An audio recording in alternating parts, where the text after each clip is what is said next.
ارباب اعزاء، اب آپ کے سامنے سرکار علامہ خطیب اہل بیت، خطیب اسلام، حجت الاسلام والمسلمین، داعیہ اتحاد بین المسلمین، سرکار علامہ سید امتیاز حسین کاظمی شاہ صاحب آف لاہور، آپ کی عظیم سماعتوں سے ہم کلام ہوں گے، ذکر محمد و اہل بیت محمد بیان فرمائیں گے۔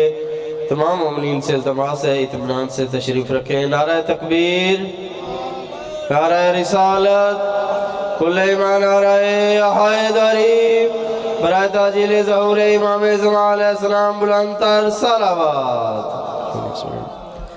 سرکار علامہ سید امتیاز حسین کاظمی شاہ صاحب آف لاہور۔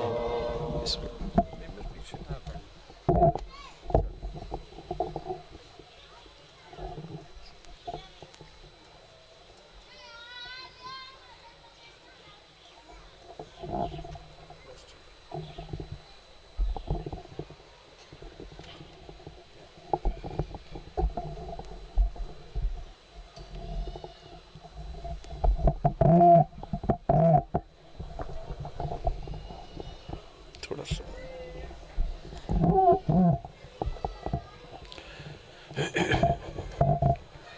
بسم اللہ الرحمن الرحیم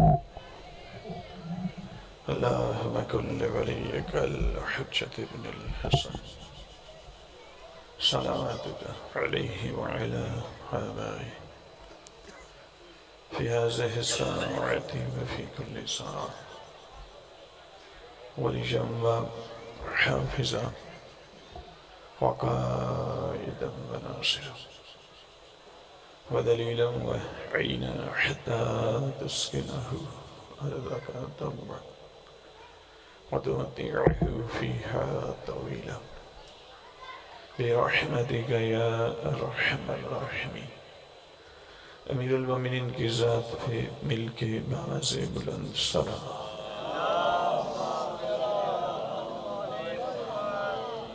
اعوذ باللہ من الشیطان اللعین الرجیم، بسم اللہ الرحمن الرحیم، الحمد للہ الذی سمک السماء وندب عباده إلى الدعاء وجعلنا من المتمسكين بالكتاب والسنة والمتمسكين بمنهاج الآئمة الذين أذهب الله عنهم الرجس وطهرهم تطهيرا۔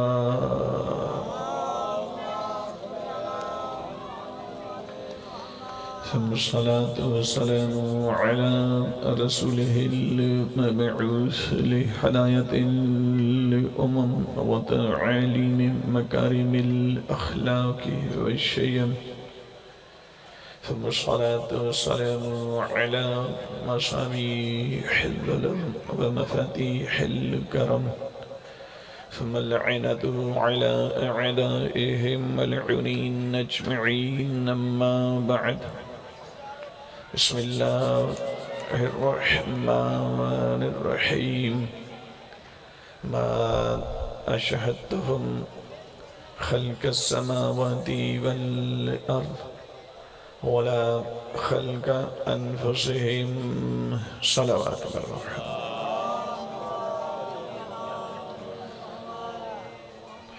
نعرہ تکبیر، نعرہ رسالت، نعرہ حیدری، حسینیت، حسینیت، یزیدیت، یزیدیت، مل کے باواز بلند صلوات۔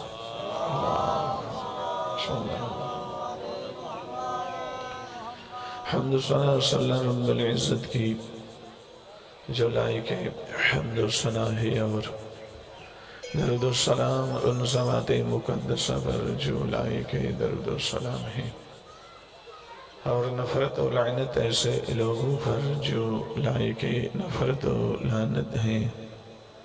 اللہ نے ہمیں توجہ ہے مجلس کی ابتدا بہت پہلے سے ہو چکی ہے۔ میرے حصے کی عبادت کی ابتدا اس جملے سے ہوا چاہتی ہے، لیکن چاہوں گا کہ کچھ اذہان اگر بیدار ہو کے تھوڑے سے متوجہ ہوں تو پہلا جملہ آپ کو ہدیہ کر کے موضوع سے مربوط چند عرائض پیش خدمت کر سکوں۔ میں عرض کر رہا ہوں پوری دنیا میں اللہ نے نبی وہ دیا ہے کہ جس نبی کے قدموں سے لگی ہوئی مٹی کی بھی اللہ نے قسمیں کھائی ہیں۔ آپ سلامت رہیں۔ آپ کی توجہات ہونا شروع ہو گئی، لیکن چاہوں گا کہ جو احباب ساتھ ابھی تک نہیں ملے ان کو ساتھ لینے کے لیے، ان کی توجہات کے لیے ایک جملہ ان کی تکریم کی خاطر عرض کرتا ہوں۔ واحد ملت ہے ملت تشیع، کہ جس ملت کو یہ افتخار ہے کہ اس ملت نے عقیدہ رسالت بنو امیہ کے مورخ سے نہیں لیا، عقل زہرا سے لیا ہے۔ مجھے دنیا کے راہبروں کا تذکرہ کرنے کی ضرورت ہی کوئی نہیں۔ میں تذکرہ کروں گا تو اپنے اس مولا کا کروں گا کہ جس نبی کی پیشانی پر آنے والے پسینے کے قطروں کو بھی اللہ نے ضائع نہیں کیا۔ ایک قطرہ آیا، اللہ نے صفی اللہ بنا دیا۔ کیا بات ہے! آپ کی خوبصورت توجہات ہونا شروع ہو گئی۔ کامل توجہات کے لیے جملے کی تکمیل کرتا ہوں۔ میرے سامنے گرامی، پھر پسینے کا قطرہ آیا، اللہ نے گرنے نہیں دیا، خلیل اللہ بنا دیا۔ پھر پسینے کا قطرہ آیا، اللہ نے کلیم اللہ بنا دیا۔ لیں، جب تک کامل توجہ نہیں ہوگی میں اسی جملے کی تکرار کرتا رہوں گا۔ پھر پسینے کا قطرہ آیا، میرے نبی کی پیشانی پر پھر پسینے کا قطرہ آیا، اللہ نے زمین پر گرنے سے پہلے اسے خلیفۃ اللہ بنا دیا۔ پھر پسینے کا قطرہ آیا، اللہ نے ذبیح اللہ بنا دیا۔ میں جملہ آپ کی خدمت میں عرض کرنے لگا ہوں، پھر میں کہہ سکتا ہوں جس کے پسینے کے قطروں میں تاثیر یہ ہو، اس کے خون کی تاثیر کیا؟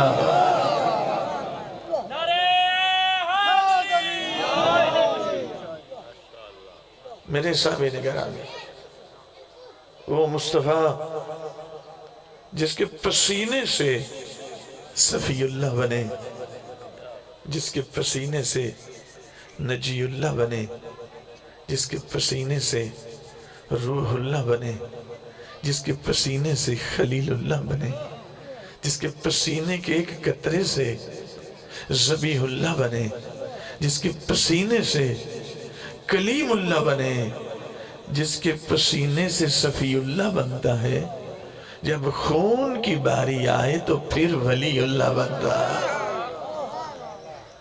میرے سامعین، آپ کی دنیا کس کو اٹھا کر کس کے ساتھ موازنہ کر رہی ہے؟ مروان کا مقابلہ عمران سے بنتا ہے موازنہ؟ ادھر سرکار عمران ہو، ادھر مروان ہو، موازنہ بنتا ہی کوئی نہیں۔ لیکن دنیا کو سمجھانے کے لیے میں ایک جملہ کہوں گا، تو کس خباثت کو اٹھا کے اس طہارت کے مد مقابل لے آیا؟ سرکار ابو طالب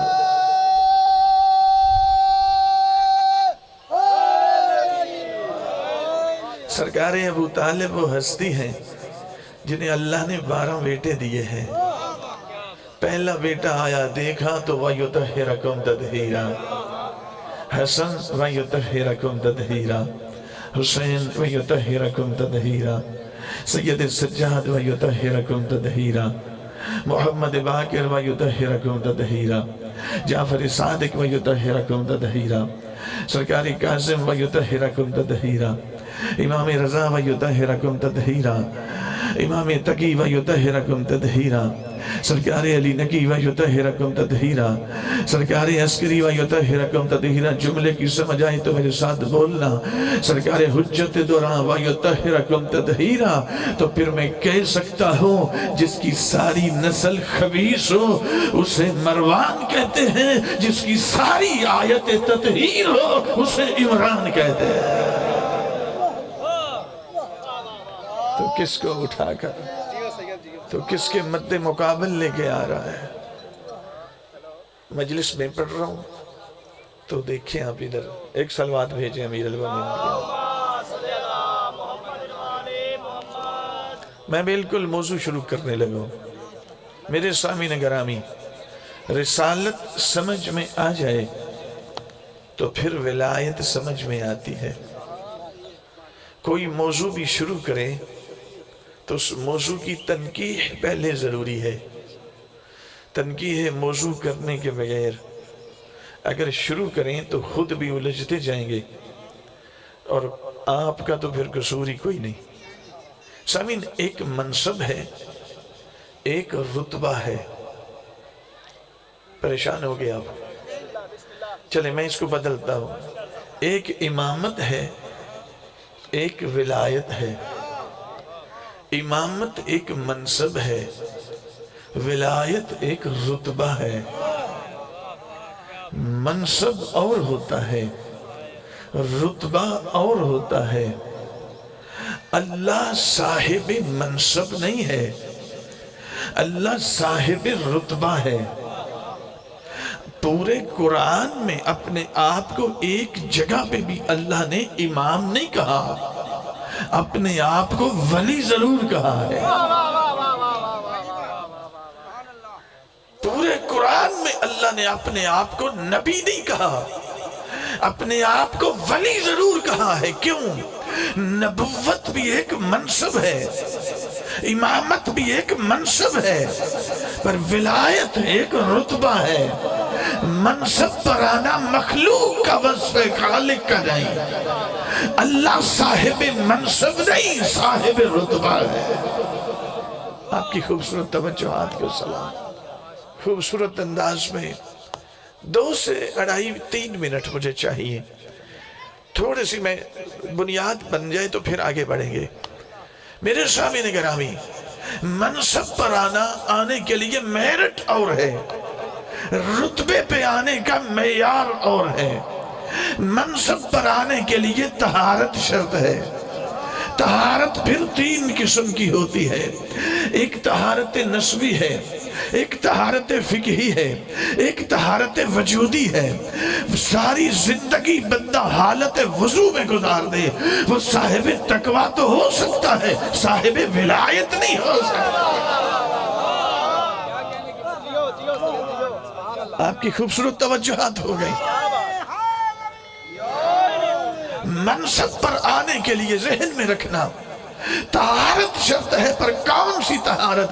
طہارت فقہی یا طہارت وجودی؟ میں سادہ لفظوں میں کہوں، جو وضو اور غسل کے بعد پاک ہو اسے رضی اللہ کہتے ہیں، جو غسل سے پہلے پاک ہو اسے ولی اللہ کہتے ہیں۔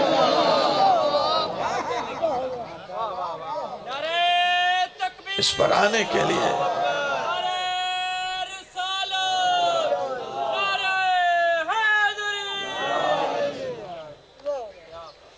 منصب پر آنے کے لیے علم شرط ہے۔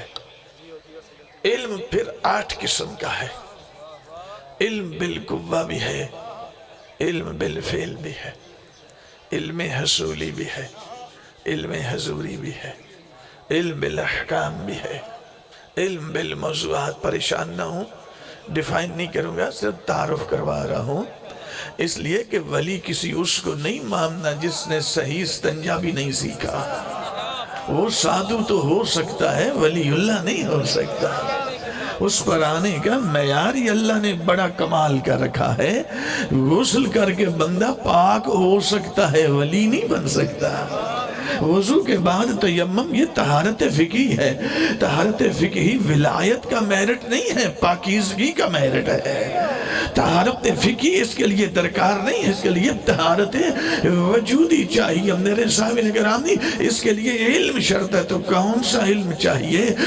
بچہ پیدا ہو، پیدا ذات رکھتا ہے، دماغ رکھتا ہے، سوچ نہیں سکتا، زبان رکھتا ہے، بول نہیں سکتا، بڑا ہوا ڈاکٹریٹ کر لیا، پتہ نہیں کیا کچھ اسپیشلائزیشن کر لی، لیکن سر میں چوٹ لگی، پھر پاگل ہو گیا، پھر ملک الموت آیا، اس نے روح قبض کرنا چاہی، یہ بے اختیار ہو گیا، بے علم ہو گیا۔ تو جس کا علم کبھی آئے کبھی جائے وہ امتی تو ہو سکتا ہے، وہ ولی نہیں ہو سکتا۔ اس کا میرٹ دیکھیں میرے سامنے گرامی، ایک منصب ہے، ایک ولایت ہے، تو جس طرح منصب پر آنے کا معیار اور ہے، رتبے پہ آنے کا معیار اور ہے۔ رتبہ ولایت پر آنے کا کیا معیار ہے؟ رتبہ ولایت پر آنے کے لیے ایک ہی شرط ہے کہ رتبہ ولایت پر آنے کے لیے یا اللہ ہونا شرط ہے یا وجہ اللہ ہونا ہے۔ پوری کائنات میں واحد ملت ہے ملت تشیع، کہ جس ملت کو اللہ نے ہادی ایسے دیے ہیں کہ ان ہادیوں میں سے جسے دیکھیں وہ ید اللہ بھی ہے، وہ عین اللہ بھی ہے۔ اور ایک فرق اور بھی سنیں، منصب وقت کی قیود میں مقید ہوتا ہے۔ ارے کیوں چہرہ اترتا کیوں ہے؟ غدیر ایک دن کے بعد آنے والا ہے، تو چہرہ اتر جائے یہ تو جچتا نہیں ہے۔ مجلس سید الشہداء میں ہم بیٹھے ہیں تو میں ولایت پڑھ رہا ہوں، تو میں تو شروع بلکہ کرنے لگا ہوں ابھی، تو چہرہ اترنا نہیں چاہیے، کھلنا چاہیے چہرہ۔ میرے سامنے کریں جن کا چہرہ اتر جائے وہ اور ہوتے ہیں۔ لذا میرے سامنے گرامی، رتبہ ولایت پر آنے کا معیار اور ہے، منصب پر آنے کا معیار اور ہے۔ منصب وقت کی قیود میں محدد و مقید ہوتا ہے، پر رتبہ ولایت ابھی وقت نہیں تھا پھر بھی تھا۔ نہیں چھوٹی بات کی ہے میں نے، ابھی بھی بہت چھوٹا جملہ کہا، وقت تو بہت بعد کی بات ہے، ابھی تو جبرائیل کی خلقت کا بھی شائبہ نہیں تھا، رتبہ ولایت پھر بھی تھا۔ تو پھر ماننا پڑے گا اللہ کے علاوہ کوئی اور بھی تھا، جو وجہ اللہ بھی تھا، عین اللہ بھی تھا، لسان اللہ بھی تھا، جنب اللہ بھی تھا۔ انما ولیکم اللہ ورسولہ والذین، پہلے مینشن کریں آیت میں ولایت ہے کون سی؟ منصب ولایت ہے یا رتبہ ولایت ہے؟ یہاں اللہ اپنے آپ کو خود ولی کہہ رہے ہیں، اور لفظ ولی ایک دفعہ لگایا، 3 دفعہ نہیں، ہستیاں 3 ہیں، لفظ ولی ایک دفعہ لگا۔ اگر 3 دفعہ لگتا نا اللہ کے لیے الگ سے انما ولیکم اللہ و ولیکم رسول و ولیکم اللہ، تو پھر نتیجہ آپ نکال سکتے تھے کہ اللہ کی ولایت اور ہے، نبی کی اور ہے، علی کی اور ہے، پر اللہ بھی ملاؤں کی خباستوں کو جانتا تھا، اس نے لفظ ولی ایک دفعہ لگا کر آگے اپنا نام بھی لے لیا، نبی کا بھی لے لیا، علی کا تذکرہ کر کے اعلان کر کے بتا دیا دنیا والوں سن لو، جیسی میری ولایت ہے ویسی نبی کی ہے، جیسی نبی کی ہے ویسی علی کی ہے۔ تو اللہ کی ولایت تو منصبی ولایت نہیں ہے، اللہ صاحب منصب نہیں ہے، اللہ صاحب رتبہ ہے۔ تو رتبے پہ آنے کا معیار اور ہے، کیا معیار ہے؟ آیت کا اب ترجمہ سنیں، آواز قدرت آتی، افتتخذونہ وذریتہ اولیاء من دون میرا حبیب۔ اس دنیا والوں کو ہو کیا گیا، یہ کس کو؟ اپنا ولی اور امام مانتے ہیں، ابلیس کو، ابلیس کی ذریت کو اپنا ولی اور امام۔ سورہ کہف آیت، یہ 2 آیتیں اپنے ذہن میں بٹھا لیں، اس کا مفہوم اپنے ذہن میں لے لیں۔ جتنی گفتگو میں پہلے کر چکا ہوں 12-14 منٹ، اس کو بھی ذہن سے نکال دیں، اور اس کے علاوہ جو بعد میں کہوں گا بے شک اٹھ کے چلے جائیں، مجھے مشکل ہی کوئی نہیں، صرف یہ 2 آیات اپنے ذہن میں رکھیں، ولایت کا میرٹ سمجھ میں آ جائے گا۔ آواز قدرت آتی ہے، میرا حبیب دنیا والے کس کو اپنا ولی مانتے ہیں؟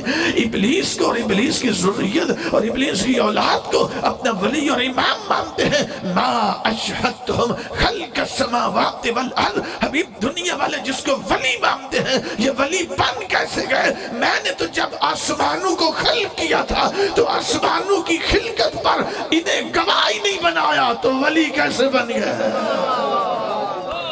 میں نے تو جب زمینوں کی خلقت کی تھی تو خلقت زمین کا انہیں گواہی نہیں بنایا تو یہ ولی کیسے بن گئے؟ تو آیت نے دلالت التزامی کے ذریعے سے ولایت کا میرٹ سمجھا دیا کہ ولی وہ نہیں ہوتا جس کو پتہ ہی نہ چلے بچہ کس کا ہے بچی کس کی ہے، ولی اس کو کہتے ہیں اللہ کائنات کو خلق کر رہا تھا وہ کھڑا ہو کے گواہ بن رہا۔ دنیا کے اندر اس وقت 4200 مسالک موجود ہیں، 4200 مذاہب موجود ہیں، میں ان میں سے صرف اس مسلک کو پیچھے کریں، باقی 4199 مسالک کو کھلی دعوت دے رہا ہوں، سارے مل جاؤ، ایک لے آؤ، جس کو بھی منوانا ہے۔ ابھی مائک چھوڑوں گا، بعد میں تسلیم پہلے کروں گا، لیکن جس کو بھی منوانا ہے پہلے دکھانا پڑے گا۔ جس کو تو منوا رہا ہے کیا یہ آسمانوں کی خلقت کے وقت آسمانوں کی خلقت پر گواہ ہے یا نہیں ہے؟ یہ زمین کی خلقت جب ہو رہی تھی تو کیا یہ زمینوں کی خلقت پر گواہ ہے یا نہیں ہے؟ حتیٰ آیت یہاں پہ رکی نہیں ہے، ما اشہدتہم خلق السماوات والارض ولا خلق انفسہم، میرا حبیب زمین کی خلقت کا گواہ بننا تو بہت دور کی بات ہے، آسمانوں کی خلقت پر گواہ بننا تو بہت دور کی بات ہے۔ ما اشہدتہم خلق السماوات والارض ولا خلق انفسہم، حبیب زمین و آسمان کی خلقت پر گواہ بننا تو بہت بڑی بات ہے۔ میں نے تو خود ان کو جب خلق کیا تھا تو ان کو ان کی اپنی خلقت کا بھی گواہ نہیں بنایا تو ولی کیسے بن گئے؟ تو آیت نے اور آسان کر کے سمجھا دیا کہ ولی وہ نہیں ہوتا جو پیدا ہو تو جاہل پیدا ہو، ولی وہ نہیں ہوتا جس کو بخار تیز ہو جائے تو اول فول کہنا شروع کر دے، ولی اس کو کہتے ہیں اللہ اسے خلق کر رہا ہو، وہ اپنی خلقت کے ہر مرحلے پر خود گواہ بھی بن رہا۔ اگر یہ میرٹ کسی میں ہے تو لے آؤ، اور اگر 4199 مسالک مل کر ایک نہیں لا سکتے تو پھر ضد چھوڑ، اس ملت کو اللہ نے 14 عطا کیے، ان 14 میں سے جسے دیکھیں وہ آسمانوں کی خلقت پر بھی گواہ ہے، وہ زمینوں کی خلقت پر بھی گواہ ہے۔ میرے سامنے گرامی کیوں اسی کو اذن اللہ کہتے ہیں؟ یہ رتبہ ولایت ہے۔ رتبہ ولایت کو تبرک میں ملنے والی بٹنے والی چیز نہیں ہے۔ رتبہ ولایت میرے سامنے گرامی اللہ کے علاوہ جو بھی رتبہ ولایت پر آنا چاہتا ہے اس کے لیے شرط ہے پہلے وجہ اللہ ہو، پہلے عین اللہ ہو، پہلے لسان اللہ ہو، پہلے جمد اللہ ہو، پہلے ید اللہ ہو، پہلے حجزت اللہ ہو، پہلے حجاب اللہ ہو۔ لذا جو وجہ اللہ، عین اللہ، لسان اللہ، جمد اللہ، صدر اللہ، اذن اللہ، ید اللہ نہیں، وہ تو رتبہ ولایت کے قابل نہیں۔ جو رتبہ ولایت کے قابل نہیں وہ منصب کے قابل نہیں، جو منصب کے قابل نہیں وہ امامت کے قابل نہیں، جو امامت کے قابل نہیں وہ خلافت کے قابل نہیں، جو خلافت کے قابل نہیں وہ منبر رسول کے قابل۔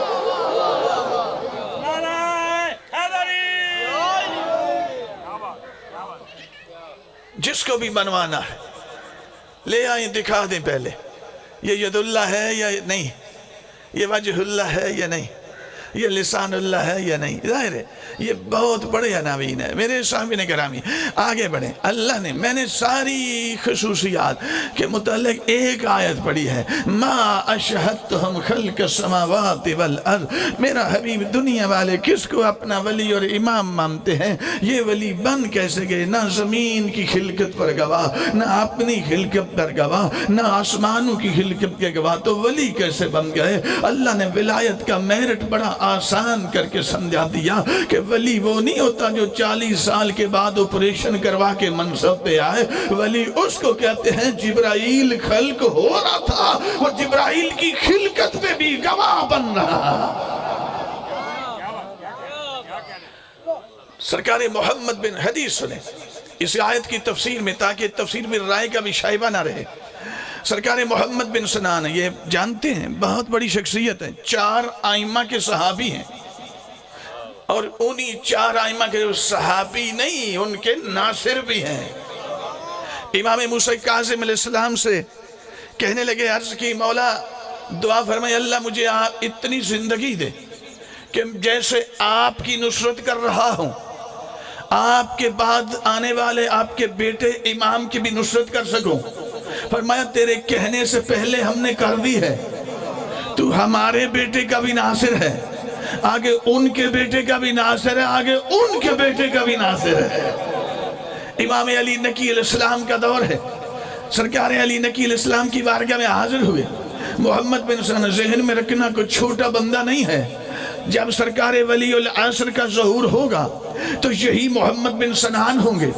امام موسیٰ کاظم علیہ السلام تشریف لائیں گے، اسی محمد بن سنان کا ہاتھ پکڑے ہوئے امام زمان کے ہاتھ میں دے کر فرمائیں گے بیٹے میری طرف سے یہ ہدیہ قبول کر لو۔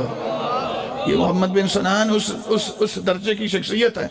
میرے صاحب نے گرامی امام علی نقی علیہ السلام کے پاس ہے، یا اپنا رسول اللہ، اے میرے آقا مولا میرے ماں باپ آپ پہ قربان، میری عزتیں آپ پہ قربان، میری جان آپ پہ قربان، میرے مولا مجھے یہ فرمائے، میں آیت پڑھی ہے میں نے لیکن میں بہت پریشان ہوں، مجھے سمجھ نہیں آ رہی۔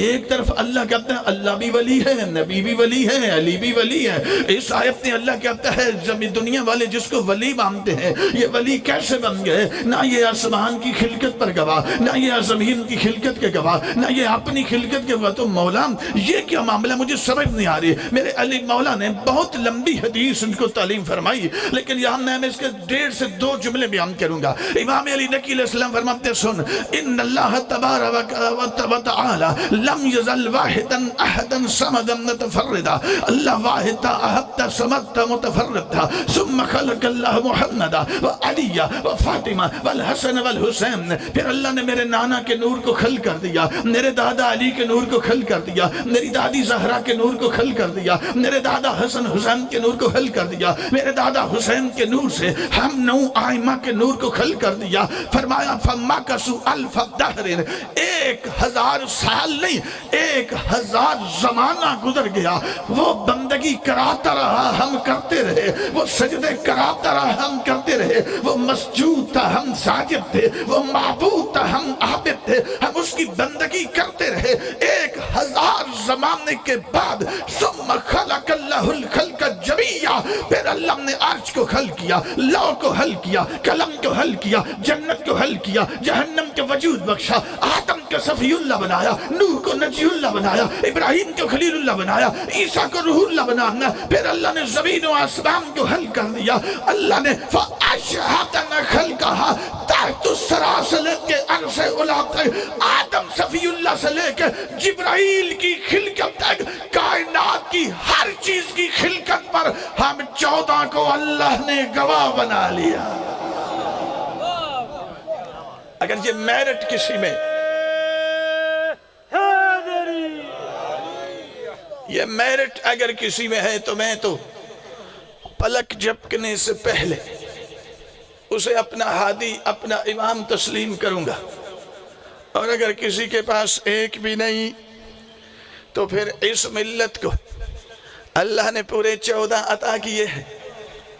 علی مصطفیٰ، اور ذہن میں رکھے سامعین گرامی اس گھر کے نبی علی حسن حسین سید سجاد محمد باقر ہی صرف وجہ اللہ عین اللہ نہیں، زمین کی اس گھر کا ابو طالب بھی ایسے ہی وجہ اللہ ہے جیسے علی وجہ اللہ، ایسے ہی ید اللہ ہے جیسے علی ید اللہ ہے، ایسے ہی لسان اللہ ہے جیسے علی حسن حسین لسان اللہ ہے۔ آگے بڑھے میرے سامعین، 2 احادیث آپ کی خدمت میں عرض کرتا ہوں، مطلب واضح ہو جائیں گا۔ خداوند قدوس نے ولایت کا میرٹ بنایا، میرٹ بتا کے یہ کہا کہ زمین و آسمان کی خلقت پر جو گواہ ہوں گا وہ رتبہ ولایت کے قابل ہوگا، جو رتبہ ولایت کے قابل ہوگا وہ منصب ولایت کے قابل ہوگا۔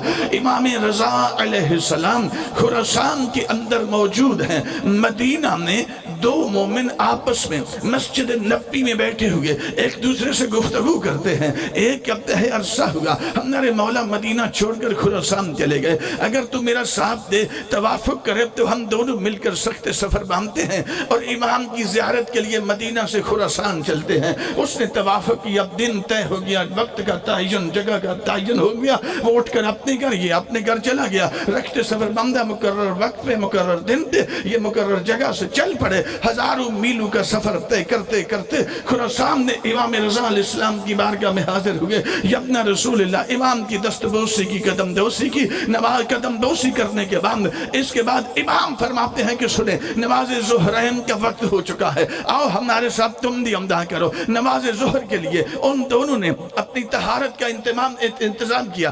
ایسے امام کے پیچھے آ کے کھڑے ہوں گے. امام رضا علیہ السلام نے نیت کرنے سے پہلے ان دونوں میں سے پہلے ایک کو ایک حکم دیا, پھر دوسرے کو دیکھ کے دوسرا حکم دیا. پہلے سے فرمایا سن, تو آدھی نماز پڑھ, تو قصر نماز پڑھ, سفر میں آیا ہے تو آدھی نماز پڑھ. دوسرے سے دیکھ کے فرمایا تو مکمل نماز پڑھ. بھئی بڑی عجیب بات ہے. یہ ہوتا ہے ولی اللہ, یہ ہوتا ہے اذن اللہ. صحابی نے کرام نے دوسرے سے فرمایا تو مکمل نماز پڑھ, پہلے سے فرمایا تو آدھی قصر نماز پڑھ. چونکہ سفر میں حکم خدا ہے کہ قصر نماز پڑھنا. اب جب نماز تو ہوں گی, جس کو قصر کا حکم دیا اس نے قصر ادا کر لی, جس نے مکمل کا حکم دیا اس نے مکمل ادا کر لی. نماز مکمل پڑھنے کے بعد امام کی بارگاہ میں آگے حاضر ہوئے. جس کو مکمل کا حکم دیا تھا اس نے پھر دست بوسی کی, کہا یا ابن رسول اللہ, یا رسالت امام کے بیٹے, میرے آقا مولا یہ فرمائے, مجھے آپ نے پوری نماز کا حکم دیا ہے, اسے آپ نے آدھی نماز کا حکم دیا ہے. مولا وجہ کیا ہے؟ جہاں سے یہ چلا ہے وہیں سے میں چلا ہوں. جتنا سفر اس نے کیا ہے اتنا سفر میں نے کیا ہے. جو ہدف اس کا تھا وہی ہدف میرا ہے. مولا وجہ کیا؟ پھر اس کو آپ نے آدھی کا حکم دیا, مجھے آپ نے مکمل کا حکم دیا. فرمایا یہ میں نے حکم نہیں دیا, یہ میرے نانا کی شریعت کا حکم ہے. کہ مولا وہ کیا حکم ہے؟ کہ میرے نانا کی شریعت کا فیصلہ ہے کہ جس کا سفر حلال ہوگا اس کی سفر میں آدھی ہو جائے گی, جس کا سفر حرام ہوگا اس کی سفر میں بھی مکمل رہے. بڑی عجیب بات ہے. اب چہرے کا رنگ متغیر ہوا, پریشان ہوا, کہا یا ابن رسول اللہ یہ کیا وجہ ہے؟ میرا سفر, میں تو آپ کی زیارت کے لیے آیا ہوں, جیسے اس نے آپ کی زیارت کا ہدف رکھا میرا بھی ہدف آپ ہے. کہا میرے آقا مولا میرا سفر حرام کیسے؟ میری حرام سفر کی وجہ سے آپ نے مجھے مکمل نماز پڑھنے کا حکم دیا ہے, اس کو آپ نہیں, چونکہ اس کا سفر حلال ہے, میرا سفر حرام ہے. مولا میرا سفر حرام کیسے ہو گیا؟ پریشان ہو گیا, چہرے کا رنگ متغیر ہوا. جب رنگ متغیر ہوا سوال کیا, یا اپنا رسول اللہ میرے آقا مولا میرا سفر حرام کیسے ہوا؟ کہا میرے امام فرماتے سن, ہمیں دھوکہ دینے کی کوشش نہ کر, تو درست ہے, تو نے ہی تجویز دی تھی. عرصہ ہو گیا, امام چلے گئے خراسان میں, ہم چلتے ہیں رکھتے سفر, اگر تو طواف کرے تو اس نے ہم آہنگی کا اظہار کیا. تم اٹھ کے اپنے گھر چلے گئے, یہ اپنے گھر چلا گیا. تو جب سامان باندھ رہا تھا اپنا, تیری زوجہ تیرے پاس کھڑی تھی. بھائی توجہ فرمانا اس کے لیے, تیری زوجہ تیرے پاس کھڑی تھی, تو اپنی زوجہ سے محوی گفتگو تھا, ساتھ سامان بھی باندھ رہا تھا, اپنی زوجہ سے کچھ ہم کلام بھی ہو رہا تھا. کہا ہاں مولا ہم کلام تو ہو رہا تھا. فرمایا میں اگر تو کہے تو میں وہ بھی بتاتا ہوں, تو کلام کیا کر رہا تھا؟ کہ تیرا سفر حرام کیوں ہے؟ کہ تو اپنی زوجہ سے کہہ رہا تھا خراسان میں امام رضا کی زیارت کے لیے تو جا ہی رہا ہوں, وہاں پہ مامون الرشید بھی رہتا ہے, وہاں میں اس کی بھی ملاقات کروں گا, اس کے سامنے اپنی حاجتیں رکھوں گا, وہ میری حاجت روائی کریں گا, درم میری دنیا کا سفر بھی ہو جائے گا, ایمانی سفر بھی ہو جائے گا. فرمایا سن, جو ہماری زیارت کے لیے آئے اس کا سفر حلال ہوتا ہے, جو ہمارے دشمن کے لیے آئے اس کا سفر حرام ہوتا ہے.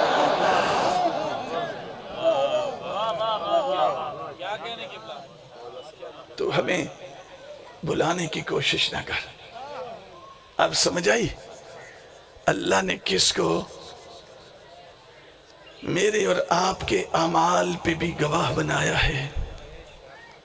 اللہ نے انہیں, یہ میرٹ ہے, زمینوں کی خلقت کا گواہ کیسے بنایا ہے, آسمانوں کی خلقت پر گواہ اللہ نے کیسے بنایا ہے.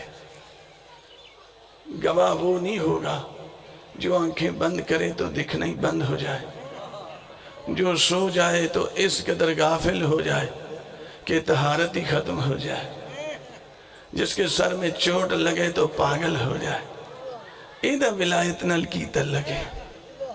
ہاں یہ تو جاسادو ہو سکتا ہے، ولایت ایک رتبہ بھی ہے، ولایت ایک منصب بھی ہے۔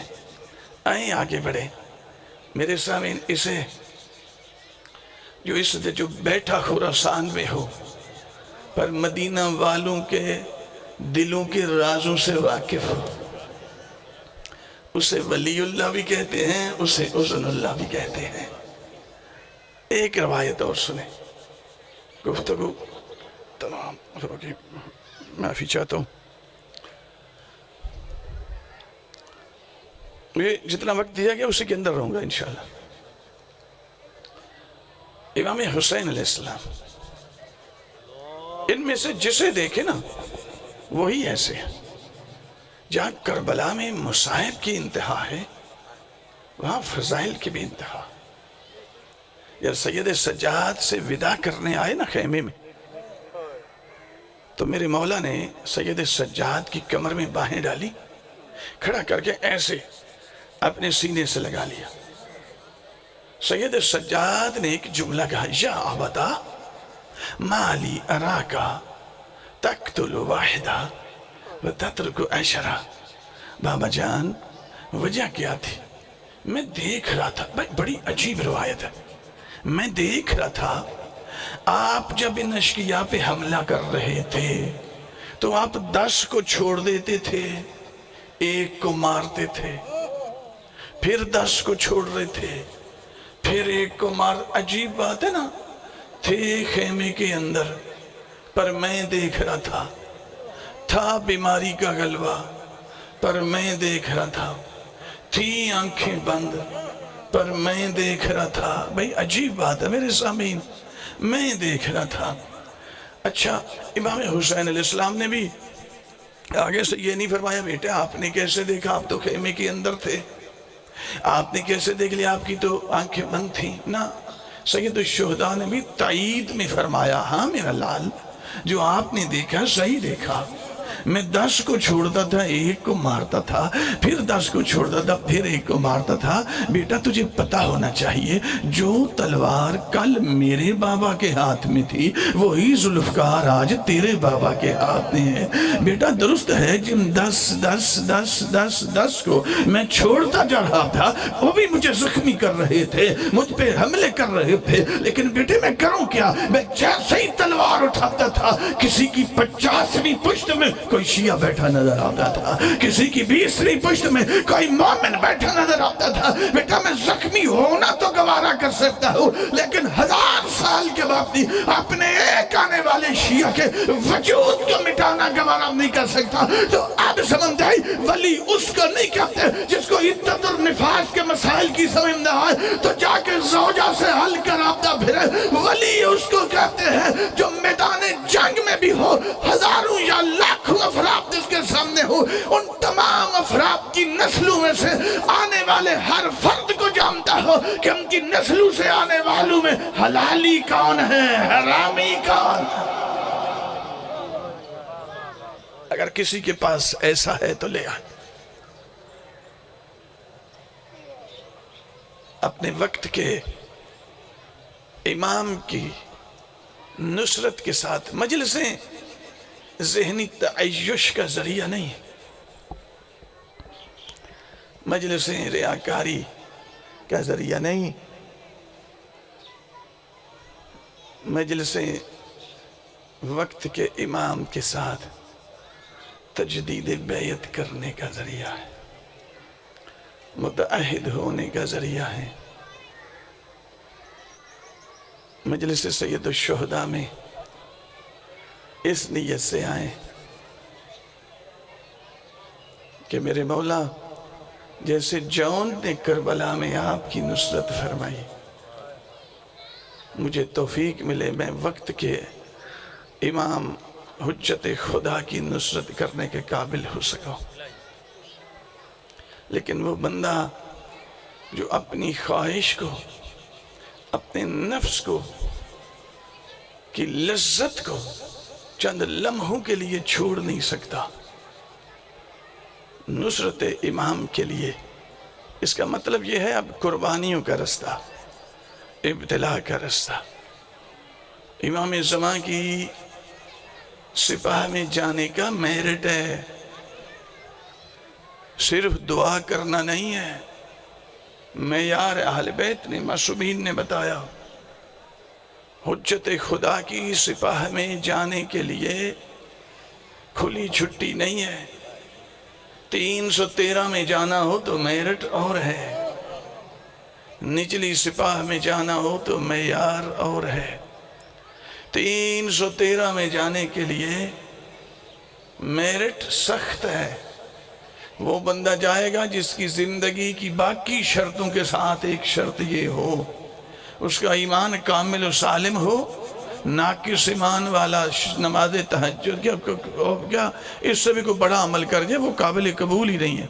ایمان کامل بھی ہو، سالم بھی ہو۔ سالم ہونے کا مطلب کہ جس ایمان میں دشمن زہرہ کے لیے نرم گوشہ نہ ہو، آلودہ ہونے سے بچا کے رکھیں، وقت کے امام کی نصرت کے لیے اپنے ایمان کو کامل و سالم رکھیں۔ پلس 313 میں جانا ہے تو ایک شرط یہ ہے، وہ جائے گا جس کی زندگی کی ایک بھی نماز تہجد کبھی چھوٹی ہوئی نہ ہوگی۔ وہ جائے گا جو طی الارض کر سکتا ہوگا۔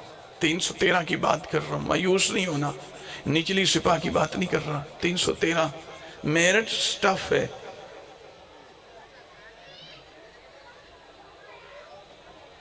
اللہ کرے کہ میرے سامعین میں سے کوئی ایک مومن اس کے لیے کوالیفائی کر چکا ہو۔ 313 اس کا دل کرے کہ چلتا ہوں کربلا، تو اس کو ویزا لینے کی ضرورت نہ پڑے، اس کو ٹکٹ کروانے کی ضرورت نہیں، یہاں سے اٹھے روح کربلا کو کرے، ایک قدم اٹھائے، اگلا اٹھانے کی ضرورت ہی کوئی نہیں، حرم حسین میں حاضر۔ طی الارض نچلی سپاہ میں جانے کے لیے 10 شرطیں ہیں۔ میں وہ عرض کر رہا ہوں جس کی بہت ضرورت ہے۔ نچلی سپاہ کا حصہ بننے کے لیے 10 شرطوں میں سے ایک شرط ہے، وہ جائے گا جو ہر حرام اور ہر حلال میں کاملاً فرق کرنے والا ہوگا۔ ہر حرام، یہ نہیں کہ موبائل کھولا تو اس پہ غلاظت دیکھنا بھی شروع کر دی، غیر محرم سامنے بس نظر نیچے ہو ہی نہیں رہی، اس کا کوئی تعلق نہیں۔ روایات ہیں جناب علی بن محضیار عاشق امام زمان 20 سال حج کیا، ہدف صرف یہ تھا کہ امام زمان کی زیارت ہو جائے، چونکہ حج کے موسم میں امام خانہ کعبہ میں ہوتے ہیں، ہدف تھا، صرف یہ تھا۔ 20 سال حج کیا، زیارت نہ ہوئی، آخری سال ارادہ کر لیا اگلے سال نہیں آؤں گا، پر ایک تدبیر ہماری ہوتی ہے، ایک تدبیر اوپر کی ہوتی ہے، پھر نافذ وہی ہوتی ہے جو اوپر سے آئے۔ اگلا سال حج کا موسم آیا، ارادہ بدلا، رکھتے سفر باندھا، مکہ پہنچا، کہتا ہے ابھی میں سامان رکھ رہا تھا جو ایک سیاہ رنگ کا حبشی دور سے دوڑتا ہوا میری طرف آ رہا ہے، میں دیکھ رہا ہوں یہ اجنبی ہے لیکن میری طرف رہا ہے، میرے قریب آ کے رک کے مجھے کہتا ہے علی بن محضیار تم ہی ہو؟ میں نے کہا میں ہی ہوں۔ کہا جلدی کر، تاخیر نہ کر، 20 سال سے جس امام کا تو منتظر تھا وہی امام مینا میں بیٹھ کے تیری انتظار میں بیٹھ گیا۔ کہتے ہیں میں مینا پہنچا، ایک خیمہ لگا ہوا، اس خیمے میں کہ در پہ ایک دربان ہے، میں نے تعارف کرا، کہا رک جاؤ، ادب کا تقاضا ہے، میں آداب کو ملحوظ، بلے اجازت لینے دے۔ کہ اندر سے اجازت ملی، کہا خوش نصیب ہے، یوسف زہرا نے تجھے اپنی زیارت کا شرف بخشا۔ کہتے میں اندر گیا، دست بوسی کی، قدم بوسی، مجھ پر ایک حیبت طاری ہوئی، امام خلق عظیم کے مالک ہے، لیکن ہیبت اپنی جگہ پر۔ کافی دیر کے بعد جب میں کچھ سنبھلا تو میں نے پہلا سوال کیا، میرے آقا مولا اتنی تاخیر، میں 20 سال سے تڑپ رہا تھا، اتنی تاخیر آپ نے کر دی۔ امام زمان فرماتے ہیں یہ تاخیر کے ذمہ دار ہم نہیں، تمہارے کچھ اعمال تھے جو ہمارے اور تمہارے درمیان حجاب بنے ہوئے تھے، رکاوٹ بنے ہوئے، ان کے ہوتے ہوئے زیارت ممکن نہیں تھی۔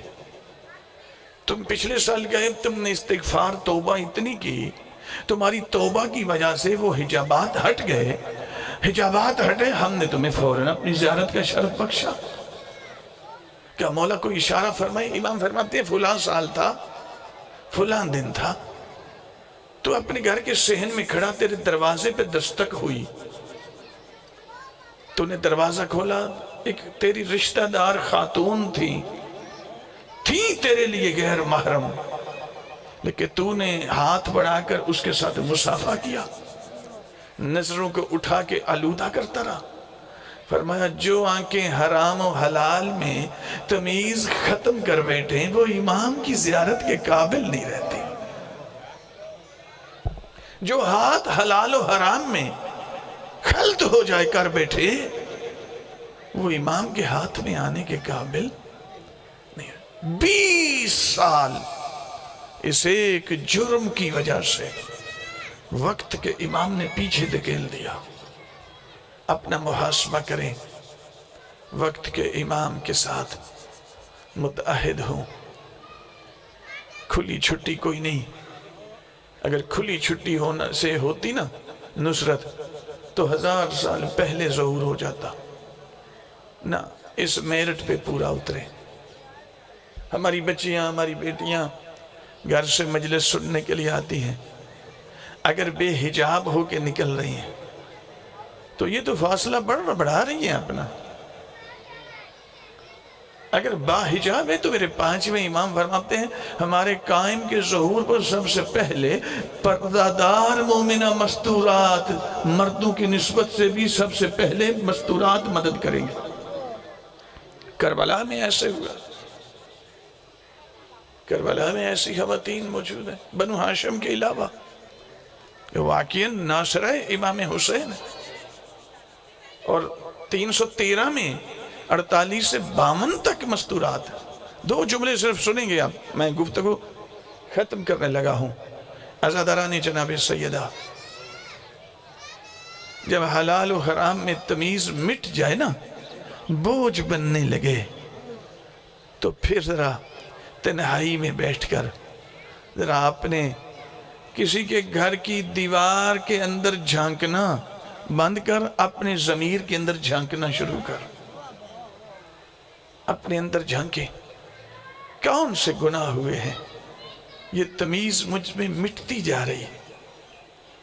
اس وقت کے امام کی نصرت کریں، گناہوں سے پیچھے ہٹ کر۔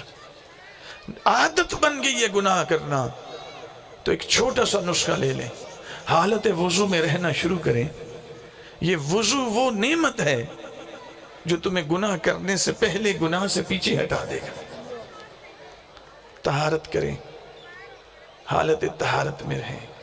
رل گئی اولاد زہرا۔ میں کوئی لمبا مصائب نہیں پڑھوں گا، صرف اپنے حصے کی عبادت کی تکمیل کے لیے ایک جملہ صرف کہوں گا۔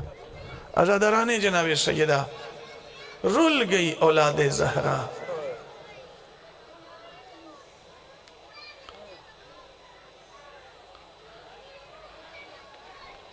10 محرم کو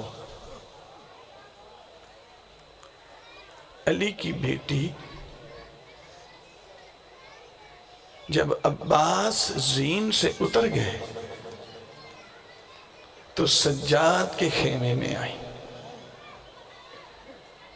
روایت بتاتی ہے کہ سید سجاد کے خیمے میں آ کر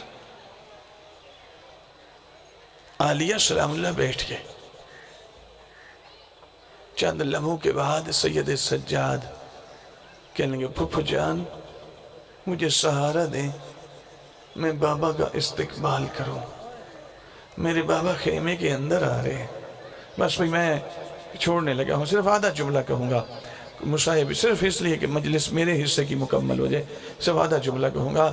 عزاداران جناب سیدہ، روایت کا جملہ ہے کہ سید سجاد کو اٹھا کے بٹھایا، امام حسین علیہ السلام نے ایسے سینے سے لگایا، سید سجاد سے ودا کر کے امام ذوالجناب کی پشت پہ آئے. علامہ مکرم موسوی نے اس روایت کا نقل کیا ہے کہ جب سید امام حسین علیہ السلام نے گھوڑے کو چلانا چاہا نا، ذوالجناب چلا کوئی نہیں، نیچے جھک کے دیکھا تو 4 سالہ زہرا ذوالجناب کے سموں پہ ہاتھ رکھ کے کہہ رہی ہے، نہ لے کے جا، جو صبح سے گیا مڑ کے واپس کوئی نہیں آیا، میری پھپھیاں لاوارث ہو جائیں گی.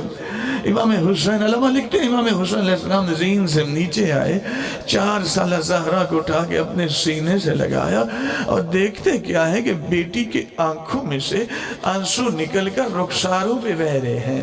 جب آنکھوں میں سے آنسو نکلتے ہوئے دیکھے نا، علامہ کہتے ہیں امام حسین علیہ السلام نے آنسو دیکھ کر وہ جملہ کہا جو اکبر کی موت پہ بھی نہیں کہا تھا، جو عباس کی شہادت پہ بھی نہیں کہا. کیا فرماتے؟ لا تحرکی قلبی بے دموے کے یا سکینہ، اے بیٹی سکینہ نہ رو، تیرے آنسو نکلتے ہیں میرے سینے میں آگ جلتی. میں کہتا ہوں میرے مظلوم مولا، ابھی تو آپ نے آنسو دیکھے ہیں، جب تھوڑی دیر کے بعد آپ زین سے اتر جائیں گے، یہی رخسار ہوں گے، کوئی تماچے مار رہا ہوگا، کوئی در لوٹ رہا. اللہ اللہ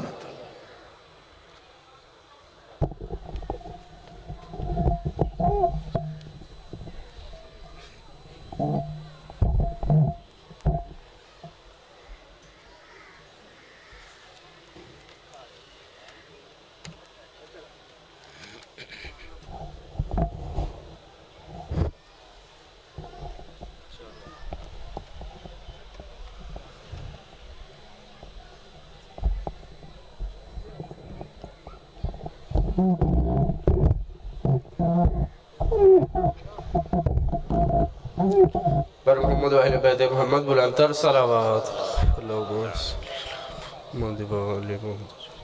مومنین حضرات، اب آپ کے سامنے سید و ذاکرین، نفیس و ذاکرین، بحر المصائب، مصبر غم شبیر، ذاکر سید ابرار حسین شاہ کاظمی حافظ چاک حماد کا وہ خطاب فرمائیں گے، اور ان کے فوراً بعد ملک پاکستان کا عظیم اور معتبر نام قاری القصائد، نفیس و ذاکرین، شمس و ذاکرین، بحر المصائب، مصبر غم شبیر، ذاکر اہل بیت جناب ذاکر مدثر اقبال آف جبر وہ ذکر محمد و اہل بیت محمد بیان فرمائیں گے. اب آپ کے سامنے سید و ذاکرین، نفیس و ذاکرین، بحر المصائب، مصبر غم شبیر، ذاکر سید ابرار حسین شاہ کاظمی آپ حماد کا وہ خطاب فرمائیں گے. بر محمد و اہل بیت محمد صلوات.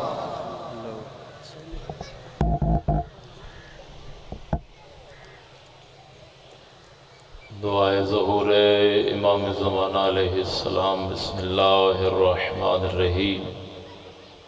اللہم کل ولیک الحجت ابن الحسن صلواتک علیہ وعلا آبائہ فی هذه الساعة وفی کل ساعة ولیا وحافظا وقائدا وناصرا ودلیلا وعینا حتی تسکنہ ارضک طوعا وتمتعہ فیہا طویلا. یا کاشف القرب عن وجہ الحسین علیہ السلام اکشف کربی بحق اخیک الحسین علیہ السلام. دعا ہے اللہ بانیان مجلس دی پرخلوص صفِ عزا قبول فرما. اللہ ذکر محمد و آل محمد دا صدقہ اتنے صاحبان عزت قدم قدم چلے ہو اللہ تمام دے گھر آباد فرمائے. ذکر مولا دا صدقہ بیمارن ہو شفا عطا فرمائے. حضرت ولی العصر حجت خدا امام زمانہ بادشاہ دے ظہور تعجیل فرمائے. ساریاں دعاواں دی قبولیت واسطے صلوات اچھے آواز نال سارے صحبان.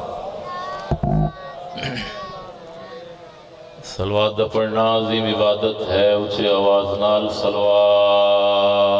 اللہم صلی علی.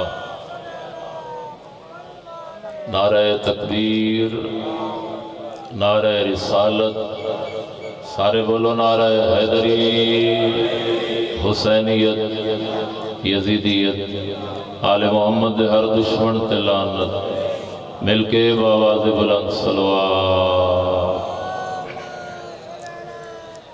ماشاءاللہ لا حول ولا قوت الا باللہ العلی العظیم۔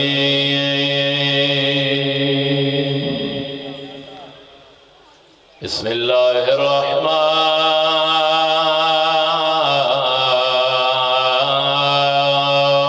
الرحیم، صلوات۔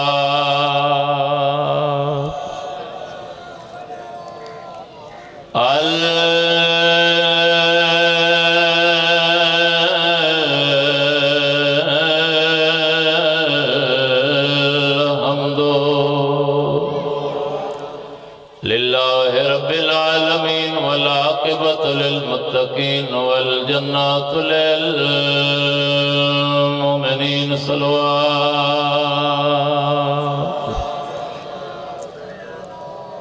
الصلاة والسلام على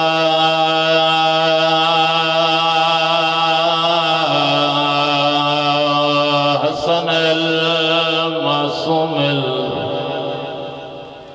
والحسين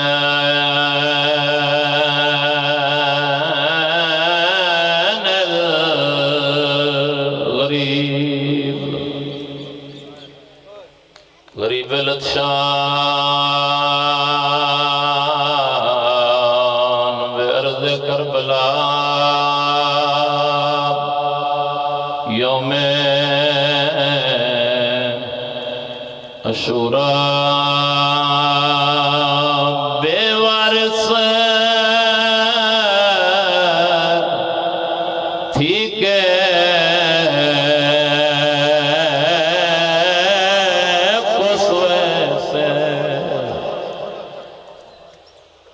کوئی طولانی مجلس نہیں، میرے تو ڈھیر اچھا پڑھن والے ممبر تے تشریف رکھ دینے۔